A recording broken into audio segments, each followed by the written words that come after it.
Budget पर मिलीजुली प्रतिक्रिया देखने को मिल रही है और बिहार चैंबर ऑफ कॉमर्स की बात करें तो वहां उनके उस पदाधिकारियों ने बजट की सराहना की है और एक्सपर्ट ने टैक्स स्लैब में मिली रियायत को बड़ी राहत बताया है। लेकिन बजट में बिहार को लेकर या विशेष पैकेज को लेकर कोई जिक्र नहीं होने पर निराशा भी जाहिर की है।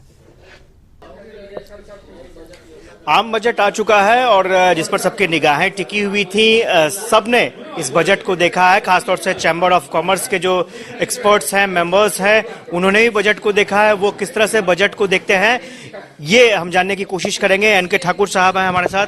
ठाकुर जी, किस तरह से बजट को देखते हैं? देखिए, यह तो एक केंद्रीय बजट है। केंद्रीय बजट पूरे राष्ट्र को देख के बनाया जाता है।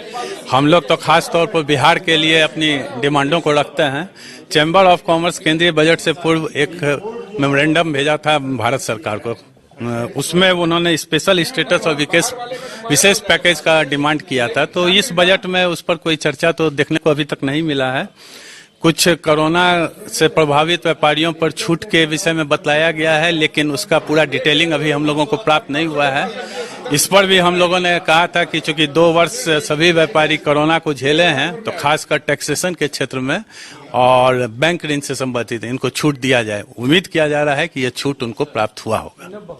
एक चीज और जानना चाहेंगे सर, जो जिस टैक्स स्लैब की बात कर रहे थे, तो अब तो बहुत बड़ी राहत है वो। नहीं, बहुत अच्छा। ओवरऑल जो राष्ट्रीय बजट है, एक स्टेट के दृष्टिकोण से इसको नहीं देखना चाहिए, लेकिन राष्ट्रीय स्तर पर जो बजट आया है बहुत सराहनीय, संतुलित, और जो इनकम टैक्स के स्लैब में जो भी परिवर्तन हुआ बहुत सराहनीय है। अच्छा, 2 चीज देखा गया। एग्रीकल्चर पर पूरा फोकस था। इसके अलावा उन्होंने उद्योग जगत में भी एमएसएमई, खासतौर से एमएसएमई को बहुत राहत दी है।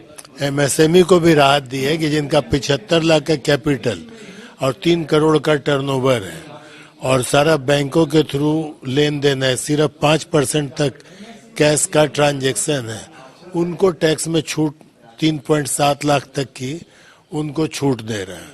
अच्छा, ओवरऑल जो देख रहे हैं इनका मेडिकल, एजुकेशन और इसके बाद आपका स्किल डेवलपमेंट, उस पर इनका जो हम कल बोल भी रहे थे, उस पर इनका जोर है पूरा। वो जोर बिहार में थोड़ा ज्यादा चाहिए, उसमें कुछ हिस्सा बिहार के लिए बढ़ावे ही है, तो हम लोग के लिए बहुत अच्छा होगा। जब पूंजीगत निवेश की बात करें तो 10 लाख करोड़ की बात कही गई है। बिहार का पर्टिकुलर नाम नहीं लिया गया है, लेकिन राज्यों को कहा गया है कि अतिरिक्त सहायता लगभग 1.5 लाख करोड़ के आसपास रहेगा। आपको लगता है कि जो घोषणा की गई है उसमें बिहार के हिस्से भी कुछ आएगा? देखिए, डेफिनेटली बिहार भी एक देश का भाग है, पार्ट है, और अभी एक और इन्होंने एक अनाउंसमेंट जो किया है 50 सालों के लिए जो ऋण के लिए अलग से व्यवस्था की है, तो डेफिनेटली बिहार को भी इसका बेनिफिट मिलेगा और फायदा आएगा। सर, रेल को लेकर के जो देखा जाए लगभग 2 लाख, लगभग 2.4 लाख करोड़ का उन्होंने हिसाब किताब रखा है। इसमें बिहार के लिए क्या है इसका कोई स्पेसिफिक नहीं हो, तो आगे पता चलेगा कि बिहार को कोई खास मिला है कि नहीं मिला। हम लोग को उम्मीद थी कि वंदे भारत बिहार के लिए को मिलेगा, लेकिन उसकी भी कोई घोषणा नहीं हुई है।